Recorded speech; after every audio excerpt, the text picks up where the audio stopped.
Hello friends and welcome to mechanical major. आज हम medieval India start करने वाले हैं। ये दो पार्ट में आपको वीडियोस आएंगे। मेडिएवल इंडिया को मैं दो पार्ट में बनाऊंगा और आप इस दोनों पार्ट से आपका मेडिएवल इंडिया कंप्लीट हो जाएगा। तो चलिए स्टार्ट करते हैं आज का वीडियो।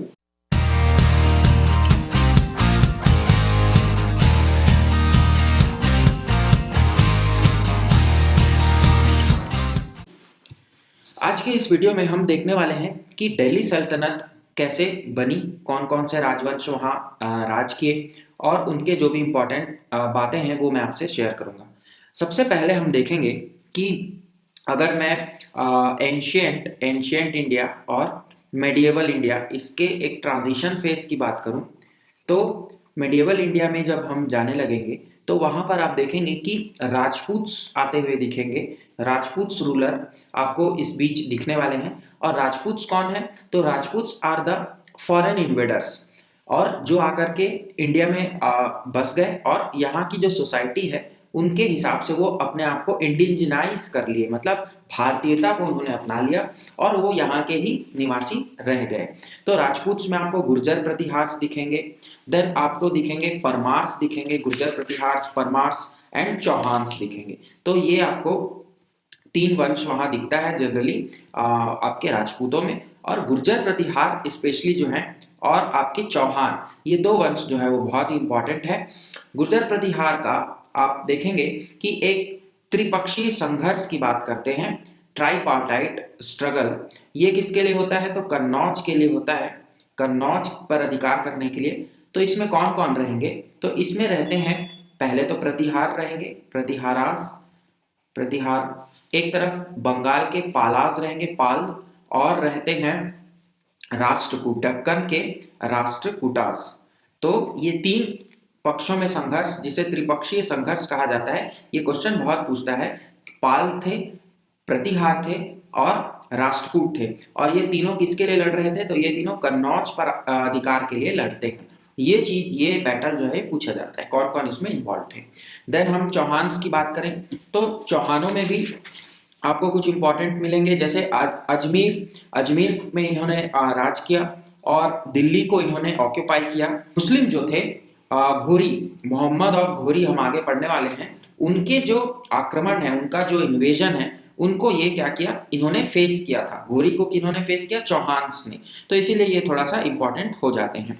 देन हम आगे बढ़ते हैं। अब हम कुछ चलते हैं थोड़ा सा मिडिल ईस्ट की ओर, और अरब कंट्रीज की हम बात करें तो अरब कंट्रीज की अगर बात करें तो अरब जो थे वो सिंध पर क्या करते हैं, कब्जा कर लेते हैं। कब करते हैं? 712 सीई कॉमन एरा में, 712 कॉमन एरा में, अरब कॉन्क्वेस्ट ऑफ सिंध। फिर इस्लाम का जन्म होता है। मैं बहुत ही ब्रीफ में आपको ये चीज बता रहा हूँ। इस्लाम का जन्म होता है कहाँ? मक्का में। इस्लाम जो होता है वो मक्का में जन्म होता है, मतलब इस्लाम धर्म वहां से निकला। और जो फाउंडर है इनके, आप सभी को पता है, वो हैं प्रोफेट मोहम्मद। कौन है? प्रोफेट मोहम्मद, इस्लाम के फाउंडर जो है। और ये इनका विरोध करते हैं वेल्दी पीपल्स वहां के। तो ये क्या करते हैं? मक्का से कहाँ चले जाते हैं? मदीना चले जाते हैं। कहाँ चले जाते हैं? मदीना। और मदीना में 622 कॉमन एरा में ये क्या करते हैं? मुस्लिम कैलेंडर स्टार्ट करते हैं, और मुस्लिम कैलेंडर और मुस्लिम एरा ये स्टार्ट करते हैं, और जिसे कहा जाता है हिजरा। क्लियर है? ये सारा चीज आपको, ये डेटा यहाँ से पूछ सकते हैं। फिर 8 साल के बाद ये वापस कहाँ आ जाते हैं? मक्का आ जाते हैं, और 632 कॉमन एरा में ये क्या हो जाती है? इनकी मृत्यु हो जाती है। तो मोहम्मद के जो फॉलोअर थे उन्हें खलीफेट कहा जाता था। खलीफेट। मोहम्मद के जो फॉलोअर्स थे उन्हें क्या कहा जाता है? खलीफेट। तो और इसमें भी उम्मयाद्स और Abbasids were called as the caliphs. 712 important date है। इसमें क्या होता है? मोहम्मद बिन कासिम, मैं आपको बहुत शॉर्ट में समझा रहा हूँ, इसको आप बहुत अच्छे से समझ लीजिए। मोहम्मद बिन कासिम जो है वो सिंध पर आक्रमण करता है। मोहम्मद बिन कासिम कहाँ आक्रमण करता है? सिंध पर। और जो कि कौन है? कमांडर है उमायद किंगडम का। हमने देखा उमायद्स हैं और अब्बासिद्स हैं, खलीफा में दो हैं, उमायद्स और अब्बासिद्स। तो ये कासिम जो है ये अटैक करता है सिंध पर और सिंध को क्या कर लेता है, कैप्चर कर लेता है। तो अगर इसका शॉर्ट स्टोरी हम देखें तो कासिम जो है वो बढ़ते हुए कहाँ तक आता है, सिंध तक। और सिंध में कौन है, वहां अभी दाहिर है, तो दाहिर के साथ वो लड़ता है। सिंध में कासिम वर्सेस दाहिर होता है और दाहिर जो है वो हार जाते हैं।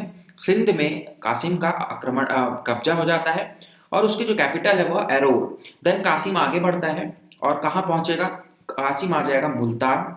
मुल्तान फिर मुल्तान को भी जीतते हैं। देन कासिम जो है वो इसके बाद वो खलीफा, जो यहाँ खलीफा का राज चल रहा था, वो कासिम को क्या करते हैं, वापिस बुला लेते हैं। तो मुल्तान के आगे वो नहीं बढ़ पाते। ये जो है ये स्टोरी आपको थोड़ी सी याद रखनी है। हमें बैकग्राउंड बना रहा हूं मैं आपके लिए कि कैसे दिल्ली सल्तनत की स्थापना की गई।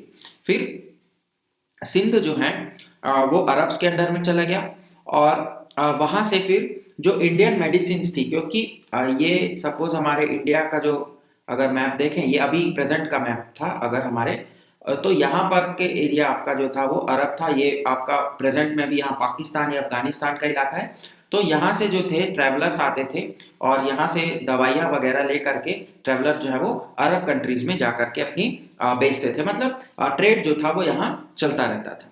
फिर हम बात करेंगे महमूद ऑफ गजनी की। महमूद ऑफ गजनी, ये बहुत इंपॉर्टेंट फिगर है आपके हिस्ट्री के। जैसे ही आप मेडिएवल हिस्ट्री पढ़ते हैं इनका नाम आपको पढ़ना पड़ता है।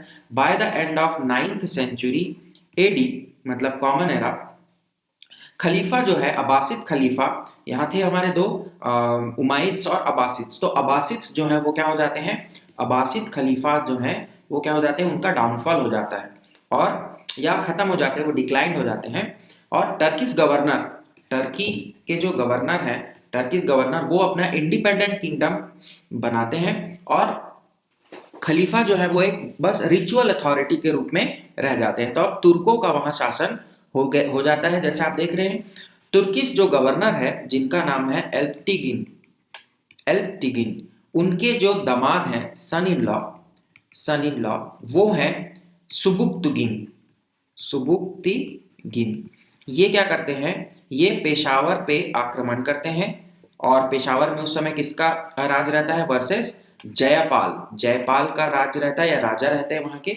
उनको ये हराते हैं और सुबुक्तगिन क्या करते हैं, सुबुक्तगिन महमूद को क्या कर देते हैं, वहां पर बिठा देते हैं। महमूद कौन है, तो सुबुक्तगिन के बेटे हैं। तो ऐसे जो कहानी यहां से चली। देन महमूद जो है वो क्या करते हैं, 17 रेड्स करेंगे। 17 बार आक्रमण करते हैं, कहाँ, इंडिया में, भारत के क्षेत्रों में। और पहला जो इनका, अब इनके आक्रमण से भी क्वेश्चन बनता है, तो फर्स्ट जो महमूद आक्रमण करते हैं वो करते हैं वर्सेस हिंदू शाही किंगडम, हिंदू शाही किंगडम, जयपाल के विरुद्ध ये करते हैं। क्लियर है, यही जो हमने पढ़ा अभी। और 1001 एडी में ये, मतलब कॉमन एरा में ये क्या होता है, आक्रमण होता है, जयपाल हार जाते हैं। आनंद पाल को डिफीट करते हैं, बैटल ऑफ वेहिंद होता है। इनके जो सक्सेसर हैं आनंद पाल, उनको किसमें, बैटल ऑफ वेहिंद के युद्ध में क्या करते हैं, उनको फिर परास्त करते हैं। हिंद शाही कैपिटल है, ये कहाँ, हिंद शाही का जो कैपिटल है वो किसके नियर है, या अगर हम हिंद शाही किंगडम के कैपिटल की बात करें तो पेशावर के पास में इनका कैपिटल है। क्लियर है, तो ये सारा चीज जो हिस्ट्री है वहां से चालू होती है।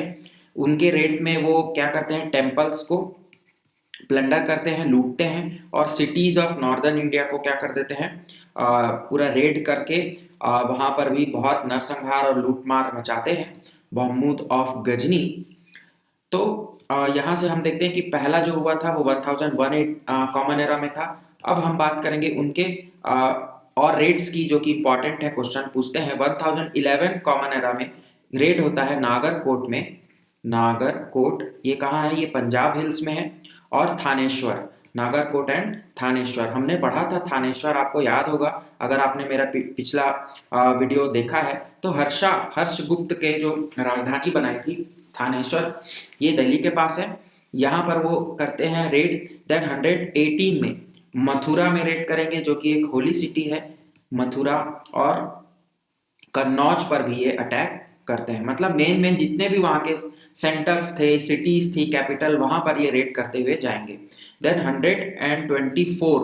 124 कॉमन एरा में ये कहाँ करते हैं, मुल्तान से आगे बढ़ते हुए राजपूताना को क्रॉस करते हैं और सोलंकी किंग भीमदेव फर्स्ट इनको हराते हैं और वहां से एनहिलवाड़ को प्लंडर करते हुए जो सोमनाथ का मंदिर है, ये इंपॉर्टेंट क्वेश्चन है, सोमनाथ का जो टेम्पल है उसको क्या कर लेते हैं, उसको भी लूटते हैं। ये है 124 कॉमन एरा की बात। और 1030 में इनकी मृत्यु हो जाती है। 1030 कॉमन एरा में ये क्या हो जाते हैं, इनकी मृत्यु हो जाती है। तो इस तरह महमूद ऑफ गजनी के जो इंपॉर्टेंट रेट्स थे वो हमने देखे, ये आप अपने नोट्स में जरूर इंक्लूड करिए, यहाँ से क्वेश्चन आपको बनेंगे।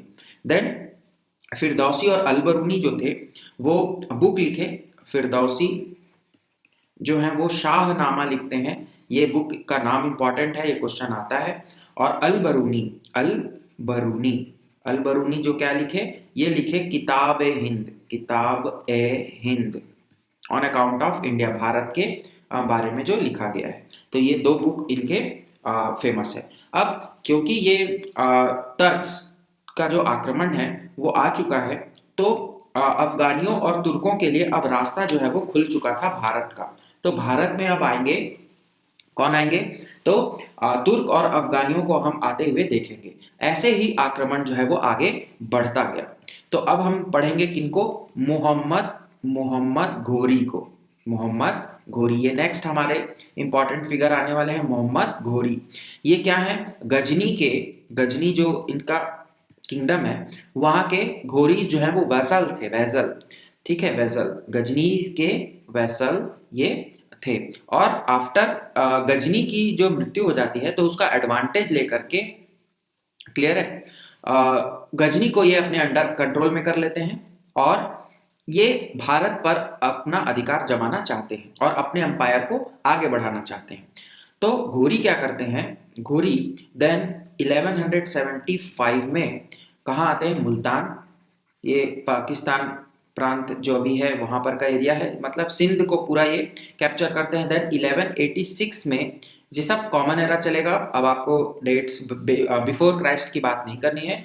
मुल्तान के बाद ये आ जाते हैं पंजाब को कैप्चर करते हैं। देन ये आ जाते हैं चौहान किंगडम, चौहान के जो राजवंश है। मैंने आपको अभी बताया था कि चौहान जो है वो हमारे क्या होने वाले हैं, फेस करने वाले हैं जो इन्वेडर्स हैं, मुस्लिम इन्वेडर्स हैं। सबसे पहला जो बैटल यहाँ आपको पढ़ना है और याद रखना है वो है battle of Tarain.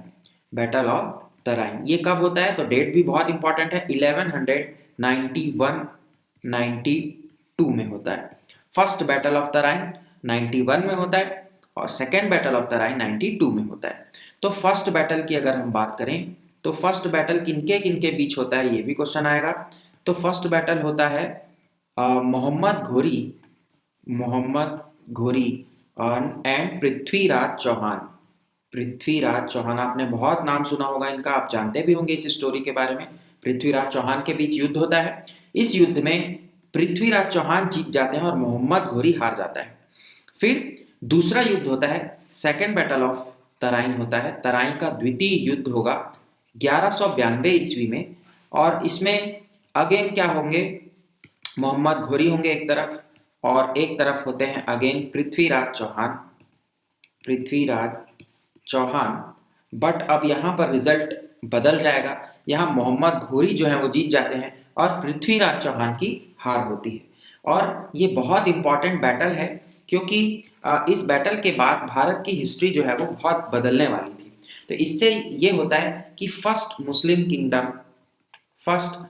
Kingdom establish हो जाता है इंडिया में। पहला मुस्लिम जो राज्य है बोल सकते हैं आप, अजमेर में। ये सबसे इंपॉर्टेंट घटना होती है। घोरी जो है वो वापस चले जाते हैं कहाँ, गजनी, अपने एक फेवरेट जनरल को छोड़ करके, और उस जनरल का नाम है कुतुबुद्दीन ऐबक। ये अपने जनरल को यहाँ छोड़ करके वापस अपने गजनी चले जाते हैं, मतलब फिर से वो भारत में नहीं रहते, मतलब घोरी अब चले गए हैं, अब हमारे पास बच गए हैं कुतुबुद्दीन ऐबक। तो अब क्या होगा, अब कुतुबुद्दीन ऐबक जो है वो आगे की जो रणनीति है या जो आगे का जो कंक्वेस्ट है वो करेंगे। इसी बीच एक और बैटल होती है जो कि है बैटल ऑफ, एक और इम्पॉर्टेंट बैटल है बैटल ऑफ चंदावर।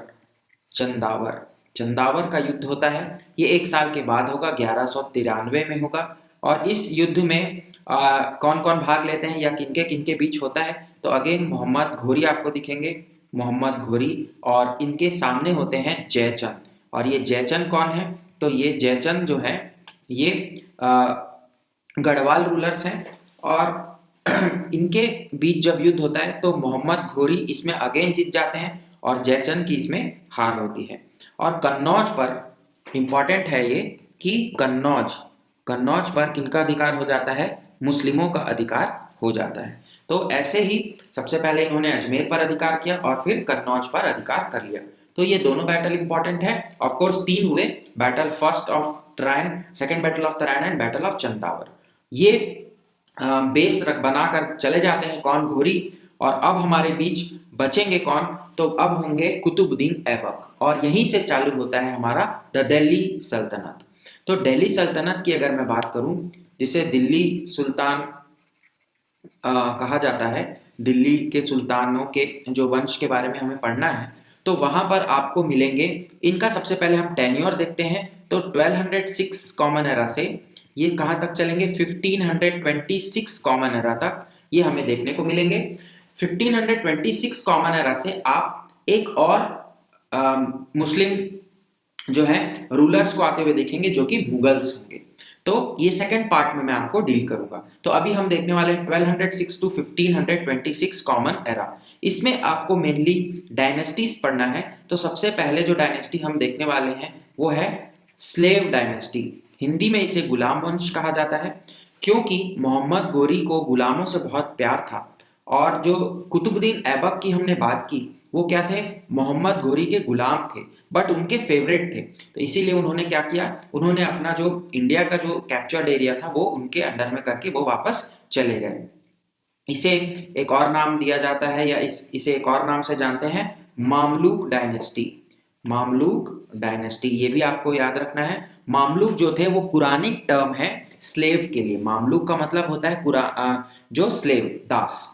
फिर ये कब से कब तक राज करेंगे, तो 1206 कॉमन एरा से ये राज करेंगे 1290 कॉमन एरा तक, 1290 कॉमन एरा। और इसमें 3 डायनेस्टीज, इसकी स्लेव डायनेस्टीज में 3 अलग अलग आपको पैटर्न दिखेगा डायनेस्टीज का। सबसे पहले जो है वो है कुतुबी डायनेस्टी। ये नाम कभी कभी चेंज करके पूछते हैं, इसीलिए मैं आपको बता रहा हूँ। 1206 टू 1211 एक कॉमन एरा, और इसके जो फाउंडर है वो है कुतुबुद्दीन ऐबक।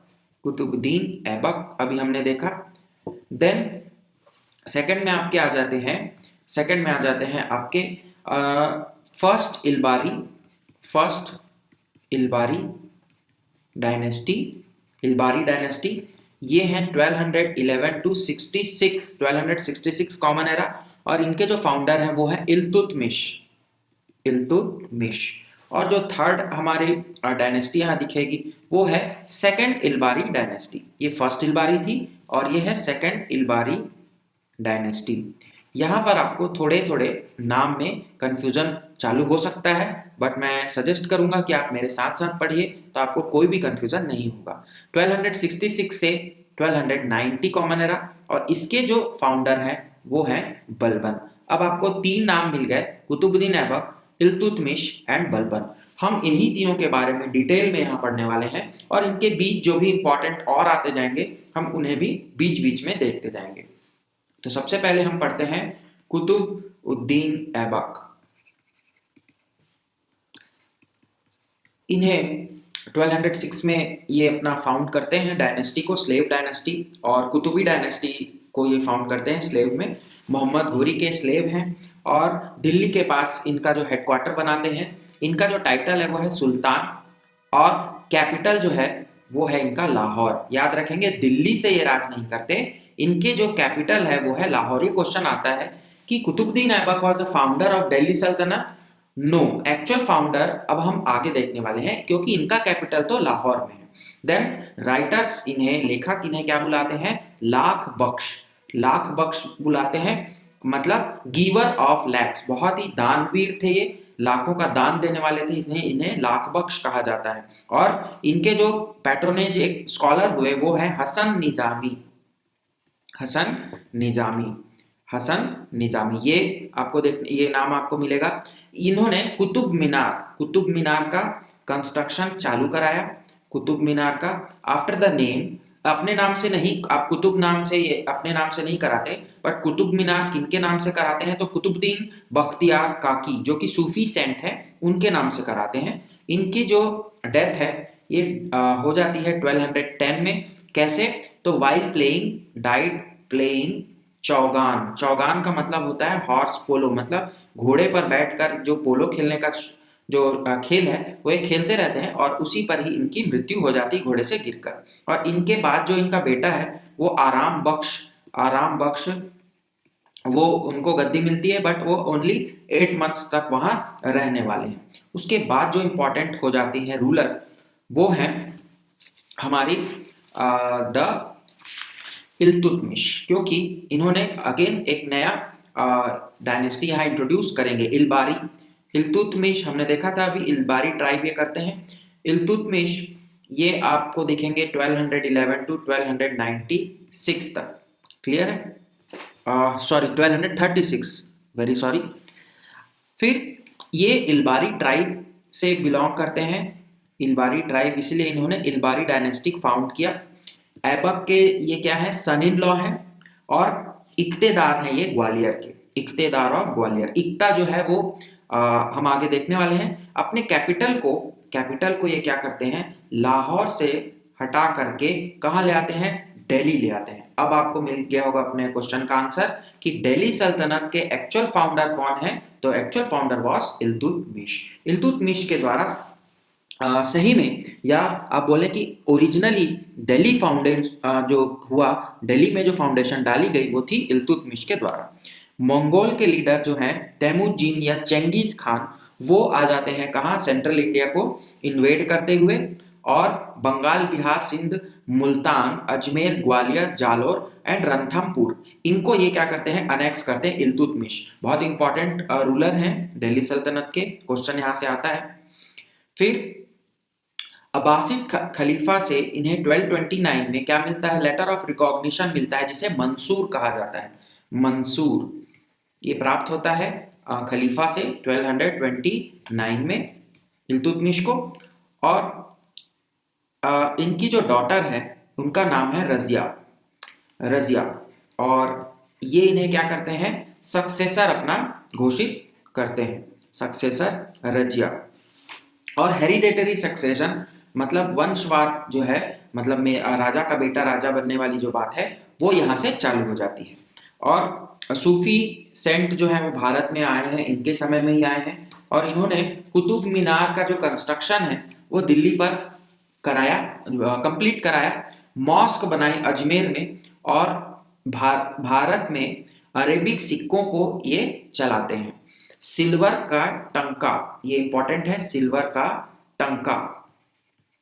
टंका ये चलाते हैं। और 40 पावरफुल मिलिट्री लीडर्स जिन्हें द 40 कहा जाता है वो इन्हें बनाते हैं, 40 सरदारों का एक दल बनाते हैं जिन्हें द 40s कहा जाता है, क्लियर है। तो ये है हमारे इल्तुतमिश। अब इनकी जो बेटी है वो है रजिया, और रजिया जो है वो एकमात्र आपको दिखेंगी female character in this Delhi सल्तनत जिनका इंपॉर्टेंस बहुत है। 1236 कॉमन एरा से 1240 कॉमन एरा तक ये राज करती हैं। अपने भाई से, रुकनुद्दीन फिरोज से ये दिल्ली सल्तनत को हथिया लेती हैं, और अब्बासिनी स्लेव याकूत को मास्टर ऑफ रॉयल हॉर्स ये बना देती है।